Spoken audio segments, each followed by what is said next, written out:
क्योंकि कई ऐसे भी साजिश और षड्यंत्र रचे जाएंगे, साजिश और षड्यंत्र।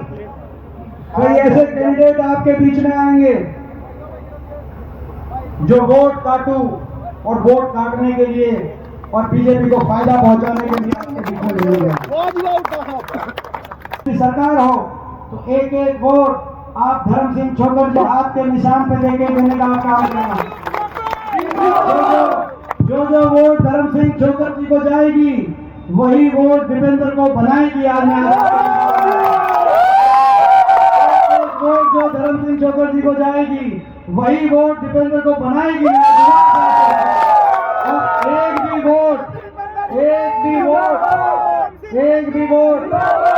एक भी वोट किसी वोट का तो उम्मीदवार निर्दलीय के खाते में जाएगी, वो वही वोट बीजेपी को फायदा पहुंचाएगी। आज मैं ये कहने के वही वोट, एक भी वोट किसी वोट कार्टून निर्दलीय के पास जाएगी, एक भी वोट किसी वोट कार्टून निर्दलीय के खाते में जाएगी, वही वोट 750 किसानों की जान की कुर्बानी होने वाले बड़े बहुमत से जिसको आप आशीर्वाद जिनको भेजकर आशीर्वाद देकर चंडीगढ़ भेजने का मन बना चुके हैं। हमारे भाई धर्म सिंह छोकर जी, हमारे आदरणीय सतपाल ब्रह्मचारी जी, हमारे भाई यहाँ से लोकसभा के प्रत्याशी दिव्यांशु बुद्धिराजा जी, सभी पिता तुल्य बुजुर्ग नौजवान साथी, माताएं बहनें,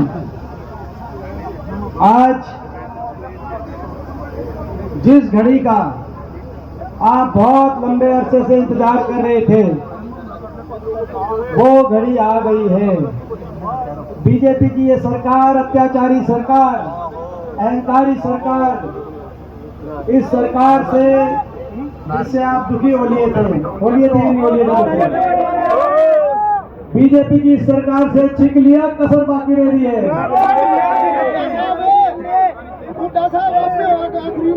जिस सरकार से आप इतने दुखी हो गए थे और उसका सरकार से पीछा छुटाना चाहते थे, बीजेपी की सरकार पांडा बचाओ नहीं चाहो,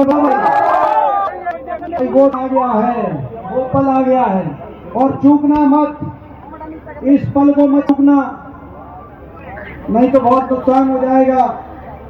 आज आपके बीच में यही कहने के लिए आया, बड़ी मुश्किल से संघर्ष से ये बनाया, हरियाणा कोने कोने से एक माहौल बनाया और एक ही आवाज हरियाणा कोने कोने से आ रही है, बीजेपी की सरकार जा रही है और सरकार। और आज जो नजारा दिख रहा है उसके आधार पर मैं कह सकता हूँ कि समालखा की जनता ने ठाना है, हुड्डा साहब की सरकार को लाना है और धर्म सिंह छोकर जी को यहाँ से, क्योंकि बीजेपी ने बड़ा नुकसान कर दिया। जो हरियाणा प्रदेश 10 साल पहले विकास और खुशहाली का प्रतीक प्रदेश था, आज वही हरियाणा प्रदेश 10 साल की बीजेपी की सरकार के बाद देश में नंबर 1 बन गया। बेरोजगारी में देश में नंबर 1, देश में नंबर 1 हरियाणा बन गया। नशे में पंजाब से भी ज्यादा नशा आ गया हरियाणा में, देश में नंबर 1 बन गया हरियाणा। अपराध दर में, क्राइम रेट में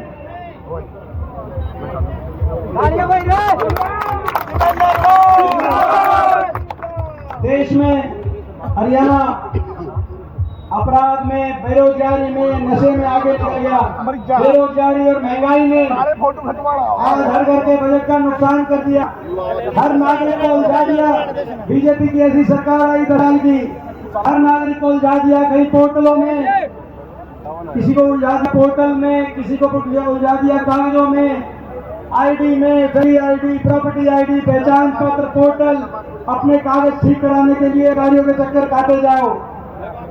नौजवान को उलझा दिया सीटी में और कच्ची भर्तियों में, पक्की नौकरी खत्म कर दी सरकार ने, 2 लाख सरकारी पद समाप्त कर दिए और जो बचे थे कौशल निगम के माध्यम से 1.5 लाख कच्ची नौकरी हरियाणा में ठेकेदारी, सरकारी स्वयं ठेकेदार बन गई, बिना रिजर्वेशन, बिना पेंशन के।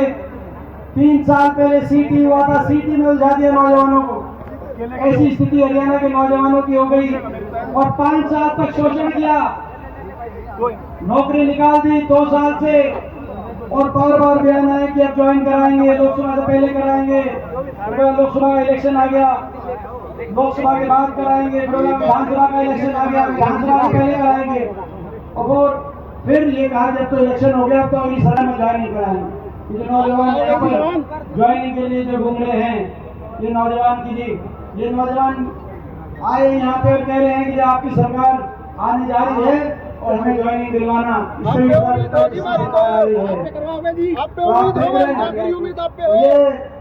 ये नौजवानों के साथ कितना धोखा किया इस सरकार ने, काम किया नहीं। मैं पूछना चाहता हूँ, सवाल काल के में कोई विकास कार्य हुए इन 10 साल के अंदर? काम किया नहीं, लेकिन काम खराब कर दिया। हर वर्ग का अपमान करने वाली सरकार ये साबित हुई। किसान 750 किसानों की जान की कुर्बानी लेने वाली ये सरकार देश के इतिहास में, देश का इतिहास सरकार को माफ नहीं करेगा। आप भी इनको माफ मत करना। ऐसी सरकार, 750 किसानों की जान की कुर्बानी लेने वाली सरकार, कर्मचारियों पे लाठियां बरसाने वाली सरकार, सरपंचों पे लाठियां बरसाने वाली सरकार, आंगनबाड़ी आशा वर्करों पे लाठियां बरसाने वाली सरकार, हर वर्ग की अनसुनी करने वाली सरकार, गरीब की सारी स्कीम्स को बंद करने वाली ये सरकार, देश में सबसे ज्यादा बेरोजगारी और महंगाई लाने वाली ये सरकार, हमारी बेटियों को दिल्ली की सड़कों पर घसीटने वाली ये सरकार। क्या कसूर था हमारी बेटियों का? क्या कसूर था विनेश फोगाट का? क्या कसूर था साक्षी मलिक का? केवल वो न्याय मांग रहे थे, और न्याय मांगने की कितनी बड़ी सजा। 6 महीने तक FIR भी नहीं दर्ज करी दिल्ली ने। FIR दिल्ली पुलिस ने 6 महीने तक दर्ज नहीं। 6 ओलंपिक की मेडल विजेता हमारी बेटियां, उन्होंने कहा हमें न्याय दो, हमारे साथ गलत हुआ। ये वो देश है जहां दुश्मन की बहन बेटी की इज्जत को भी खुद की इज्जत माना जाता है। जहां बहन बेटी की इज्जत पे बात आई तो कुरुक्षेत्र में महाभारत का युद्ध हुआ। और इस देश में 6 महीने तक भारत सरकार ने कहा कि FIR नहीं दर्ज करेंगे। 6 महीने तक दिल्ली की सड़कों पे घसीट कर, आपकी भी बेटी हो सकती थी, आपकी भी कोई बहन हो सकती थी। क्या कसूर था उनका? क्या कसूर था? इतना भेदभाव की भावना, इतनी बड़ी भेदभाव की भावना इस सरकार के दिल में, दया का एक भाव नहीं, सहानुभूति का एक भाव नहीं, इतनी भेदभाव, इतनी घृणा की भावना उनके दिल में। आज सुप्रीम कोर्ट ने 6 महीने के बाद सुप्रीम कोर्ट के आदेश से FIR हुई और दिल्ली न्यायपालिका ने चार्जेस फ्रेम किए। उस आरोपी पे कहा कि उस आरोपी ने 5 लड़कियों के साथ गलत किया था, ऐसे सबूत मिले। और आपने देखा कितना घोर अन्याय। ये सरकार हर वर्ग के साथ अन्याय करने वाली सरकार, और घमंड इतना, बाबा साहब भीमराव अंबेडकर जी के संविधान तक पहुंच गए। लोकसभा चुनाव में कहा कि 400 पार का नारा इसीलिए दे रहे हैं बीजेपी कि हम संविधान को तोड़ेंगे। लोगों ने इनका घमंड तोड़ दिया, लोगों ने संविधान बचा लिया, अल्पमत की सरकार बनी, 400 पार के नारे की हवा निकल गई। और जब हम लोकसभा में पहुंचे, हरियाणा से भी 5 सांसद हम लोग पहुंचे लोकसभा में पहुंचे, तो आपने देखा होगा जब हमने शपथ ली तो हमने जय संविधान का नारा लिया। और जब जय संविधान बोला लोकसभा में हमने शपथ लेते हुए, बीजेपी वाले दिल मिला गए, क्योंकि वो बाबा साहब के नाम से दिल मिलाते हैं, संविधान के नाम से दिल मिलाते हैं। बीजेपी वाले दिल मिला गए और लोकसभा स्पीकर ने आसन से टिप्पणी करी कि जय संविधान नारे की कोई जरूरत नहीं है। और आपने देखा होगा लोकसभा टीवी में 550 सांसदों में आपका एक अकेला ये बेटा खड़ा हुआ और वहीं कहा कि ये जय संविधान के नारे पे आपत्ति बर्दाश्त नहीं की जाएगी, ये देश जय संविधान से चलेगा। ये आपने देखा होगा। और मुझे कहा उस समय सारी बीजेपी टूट की पड़ी और लोकसभा अध्यक्ष ने कहा कि बैठ जाओ, बैठ जाओ। मैं उनको कहना चाहता हूं, बैठने की बात आपने कही, इस जय संविधान के नारे को मुझे तो आप बैठ जाओ कह सकते हो, बाबा साहब भीमराव अम्बेडकर जी का संविधान है, मगर जय संविधान के नारे की गूंज को हरियाणा में नहीं बैठने देंगे। जय जवान जय किसान की नारे की गूंज को हम हरियाणा में नहीं बैठने देंगे। ये जय जवान जय किसान जय संविधान नारे की गूंज को बचाने की भी हम लड़ाई लड़ रहे हैं। हरियाणा को विकास और तरक्की के रास्ते पर, खुशहाली के रास्ते पर आगे लेके जाने की लड़ाई हम लड़ रहे हैं।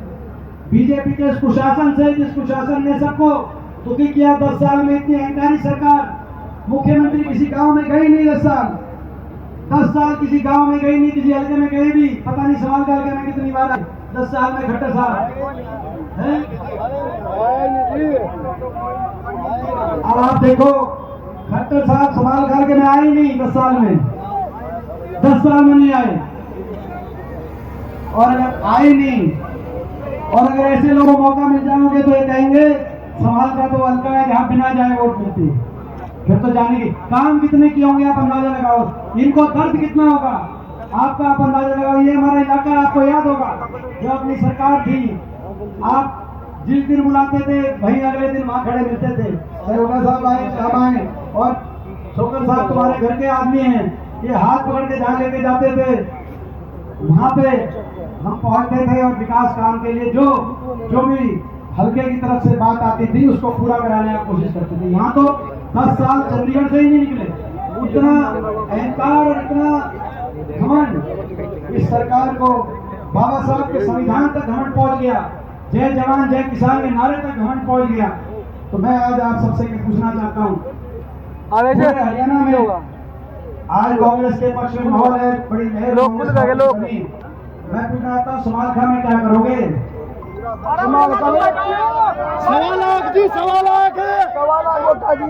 मैं एक और बात आपके बीच में एक और बात करने के लिए आया हूँ, क्योंकि कई ऐसे भी साजिश और षड्यंत्र रचे जाएंगे, साजिश और षड्यंत्र, कई ऐसे कैंडिडेट आपके बीच में आएंगे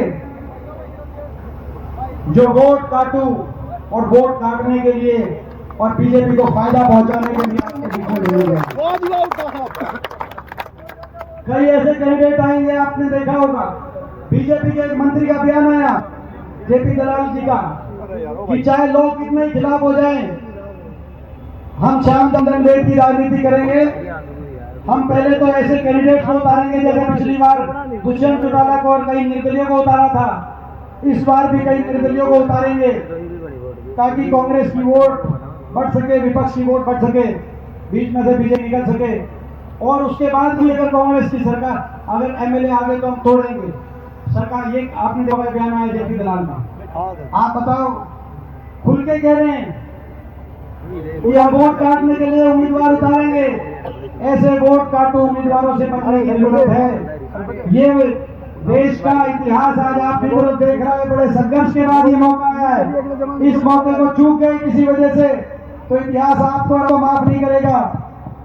एक एक वोट अगर आप चाहते हो हरियाणा में बदलाव हो, आप चाहते हो बीजेपी सत्ता से बाहर हो, आप चाहते हो हुड्डा साहब के नेतृत्व में कांग्रेस की सरकार हो, तो एक एक वोट आप धर्म सिंह छोकर जो हाथ के निशान पे देके देने का काम करना। जो वोट धर्म सिंह छोकर जी को जाएगी वही वोट दीपेंद्र को बनाएगी। आज मैं वोट जो धर्म सिंह छोकर जी को जाएगी वही वोट दीपेंद्र को बनाएगी। और एक भी वोट किसी वोट काटू उम्मीदवार निर्दलीय के खाते में जाएगी, वो वही वोट बीजेपी को फायदा पहुंचाएगी। आज मैं ये कहने के वही वोट, एक भी वोट किसी वोट काटू निर्दलीय के पास जाएगी, एक भी वोट किसी वोट काटू निर्दलीय के खाते में जाएगी, वही वोट 750 किसानों की जान की कुर्बानी देने वाली, हमारी बेटियों को दिल्ली की सड़कों पे घसीटवाने वाली, हमारे समाज को जाति धर्म में बांटने वाली इस बीजेपी की सरकार के पक्ष में जाएगी। इस बात को आप समझ लेना। ये लड़ाई बड़ी मेहनत से लड़ाई करके इस कश्ती को यहाँ तक लेके आए हैं। इस कश्ती को संभाल के रखना, कोई भूल मत कर देना, नहीं तो इतिहास आपको और हमको माफ नहीं करेगा।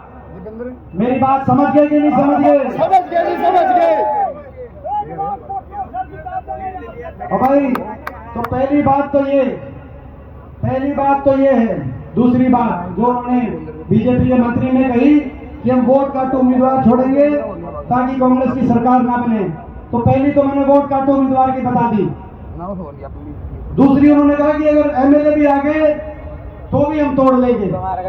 इसीलिए धर्म सिंह छोकर जी को जिताना जरूरी है, इसीलिए इनको जिताना जरूरी है। जो बीजेपी ने ये जो बीजेपी के मंत्री ने कहा ना कि एमएलए भी आ गए तो भी बीजेपी तोड़ लेगी, ये टूटने वाला एमएलए नहीं है। ये हमारे घर के आदमी हैं, ये हमारे परिवार के सदस्य, ये परिवार के सदस्य हैं। मोदी क्या रशिया से पुतिन ने भी ले आओ तो भी नहीं तोड़ सकते। ये हमसे ये कारण कि अगर आपको सरकार बनानी है दिल्ली में, चंडीगढ़ में, आपको अपनी सरकार बनानी है और आप चाहते हैं हरियाणा आगे जाए, खुशहाली के रास्ते जाए और जन भावना के साथ वो धोखा न हो जाए जो पिछली बार हो गया था। पिछली बार भी आपने तो बीजेपी को 40 पे रोक दिया था कि नहीं रोक दिया था? बिल्कुल नहीं। लेकिन दुष्यंत चौटाला 10 एमएलए को लेकर और कई निर्दलीय एमएलए और कई एक एमएलए की पार्टियां सबने मिलकर चंडीगढ़ में दोबारा से बीजेपी की सरकार बनाई। इस बार भी इसी ताक में है, इस बार भी इसी ताक में है कि कुछ निर्दलीय उम्मीदवार या तो कांग्रेस के समीकरण खराब करें या कोई निर्दलीय उम्मीदवार आ जाए। और कई निर्दलीय उम्मीदवार ऐसे भी हैं जो यूं कहते हैं कि भाई हम उनके पास चले जाएंगे। मैं उनसे कहना चाहता हूं जो आज हमारा नहीं हुआ आगे क्या होगा हमारा लोग से यही भी नहीं हुआ वो आगे क्या होगा जो पहला नहीं हुआ ये समझने की बात है। आप समझ रहे हो? तो ये धोखे में मत रह जाना। धोखे में रहे तो आपका और हमारा नाम इतिहास भूल जाएगा। धोखे में मत रहना। एक एक वोट जो धर्म सिंह चौटाला जी को आप हाथ के निशान पे दोगे, भाई एक एक वोट वो दीपेंद्र की झोली में जाएंगे। आज ये संकल्प समाज काल के मतलब आज रिकॉर्ड तोड़, आज इतनी गर्मी में रिकॉर्ड तोड़, उमस में रिकॉर्ड तोड़ हाजिरी में जो आप सब यहाँ पर जिस जोश के साथ आए हैं, जीत तो आपकी निश्चित दिखाई दे रहा है। कांग्रेस की सरकार हरियाणा में बनने जा रही है। कांग्रेस की सरकार बनते ही हर वर्ग के लिए हम कार्य करेंगे। सबसे पहली कलम से अपने बड़े बुजुर्गों की 6000 बुढ़ापा पेंशन देश में सबसे ज्यादा करने का काम करेंगे। हमारी माताओं और बहनों को 500 रुपए में गैस का सिलेंडर और बुढ़ापा पेंशन से 60 साल से कम की हमारी माताओं बहनों के लिए 2000 रुपए के प्रति माह रसोई घर दिलवाने का काम करेंगे। महंगाई इतनी करती बीजेपी में। बिजली उपभोक्ता को 300 यूनिट बिजली राहत देने का काम करेंगे। एमएसपी गारंटी के साथ साथ आपको याद होगा 10 साल में इंदिरा सरकार, कांग्रेस पार्टी की सरकार, किसानों को भी आंदोलन नहीं करना पड़ा।